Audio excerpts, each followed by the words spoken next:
And human research management में जो हमारा मोस्ट इम्पोर्टेंट टॉपिक चल रहा था वो चल रहा था हमारा भर्ती।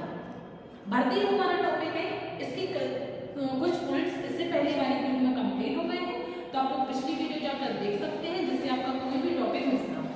आज की वीडियो में हम आपको पढ़ाने वाले हैं भर्ती के आंतरिक स्रोत जो होते हैं, वो हमने इससे पहले वाली वीडियो में पढ़ाया था। आज हम उनकी भर्ती के आंतरिक स्रोत के लाभ और दोषों को क्लियर करेंगे। तो सबसे पहले हम थोड़ा सा भर्ती के बारे में पढ़ लेते हैं। देखो भर्ती क्या होता है, हमारे व्यवसाय में सही समय पर सही कर्मचारी को उपलब्ध कराना। देखो क्या होता है कि हमारे यहाँ जो कार्यरत कर्मचारी होते हैं, है ना, उनके अकॉर्डिंग ही, उनके काम के अकॉर्डिंग ही हम नए कर्मचारियों को लेते हैं, उनके बाद उनका साक्षात्कार करते हैं और उनके बाद उनकी भर्ती करते हैं। तो ये होता है हमारा भर्ती। इसके बाद भर्ती के आंतरिक स्रोत क्या है, देखो भर्ती के कुछ आंतरिक स्रोत जैसे हमारे यहाँ के जो कर्मचारी, जो कार्यरत कर्मचारी हैं, उनकी पदोन्नति करना, अनावर्ती करना। अगर हमारे यहाँ कोई योग्य कर्मचारी वो मन लगा के बहुत समय से काम कर रहा है, सक्सेस पा रहा है, तो हमारा मतलब दायित्व बनता है कि हम उसका मतलब प्रमोशन करें, पदोन्नति करें। और अगर नहीं वो काम करता है, बड़ी पोस्ट पे है, तो उसकी पद अनावर्ती करें, डिमोशन करें। तो सीधी सी बात है कि कर्मचारियों के हित में हमें बहुत सारी चीजें सोचना पड़ता है। और आंतरिक स्रोत हमारे यहाँ जो कार्यरत कर्मचारी होते हैं, पहले से ही कार्यरत कर्मचारी हैं, उनके हित में काम करने की प्रेरणा देता है। इसके बाद पढ़ेंगे हम भर्ती के आंतरिक स्रोत के लाभ। देखो भर्ती के आंतरिक स्रोत है, उससे कौन कौन से लाभ होते हैं। सबसे पहला है हमारा मनोबल ऊंचा होना।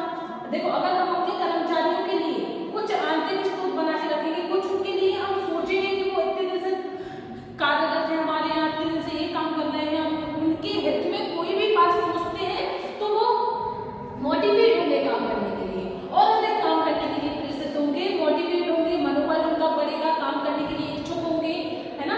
तो ये सब चीजें हमारी आंतरिक स्रोत पर ही आधारित होती हैं। दूसरा है हमारा अधिक वफादार। अगर हम उनके लिए सोचेंगे तो वो हमारे लिए सोचेंगे। सीधी सी बात है कि अगर हम उनके लिए उनके आंतरिक स्रोत के बारे में सोचेंगे, उनके हित के बारे में सोचेंगे, उनकी सैलरी के बारे में सोचेंगे, तो वो हमारे लिए भी सोचेंगे, है ना। तो वो अधिक वफादार होंगे, अच्छा प्रभाव, बहुत अच्छा प्रभाव पड़ेगा।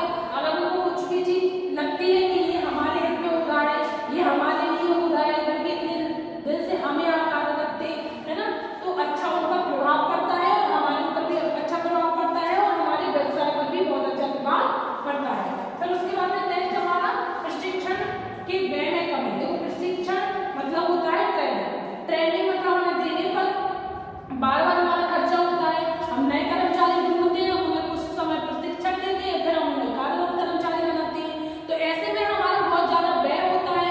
इसीलिए जो हमारे जो पुराने कर्मचारी होते हैं, अगर उन्हीं को हम संतुष्ट रखते हैं तो वो हमारे काम करने के लिए इच्छुक होते हैं और प्रशिक्षण के व्यय में हमारी कम से कम कमी हो जाती है। एक बार और हम देखते हैं भर्ती के आंतरिक स्रोत के लाभ क्या क्या है।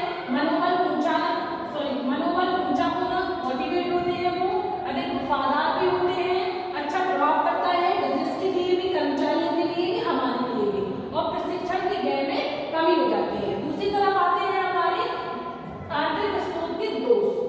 देखो कौन कौन से। अगर किसी चीज से प्रॉफिट होता है तो उसके कुछ ना कुछ दोष होते हैं, जैसे पर्याप्त संख्या में कर्मचारी मिलने की निश्चित ना होना। देखो जब हमें अगर कभी कभी लगे कि हमें बहुत सारे कर्मचारी की आवश्यकता है, तो पर्याप्त संख्या में हमारे कर्मचारी नहीं भी मिल सकते हैं। कभी कभी ऐसा भी होता है कि जिस योग्य कर्मचारी हमें चाहिए वो योग्य कर्मचारी हमारे पास नहीं मिल रहे हैं। फिर दूसरा है हमारा पदोन्नति का कठिनाई। कभी कभी ऐसा होता है कि बहुत समय से व्यक्ति काम कर रहा है, लेकिन उनको प्रमोशन देना है और प्रमोशन देने योग्य नहीं है, तो पदोन्नति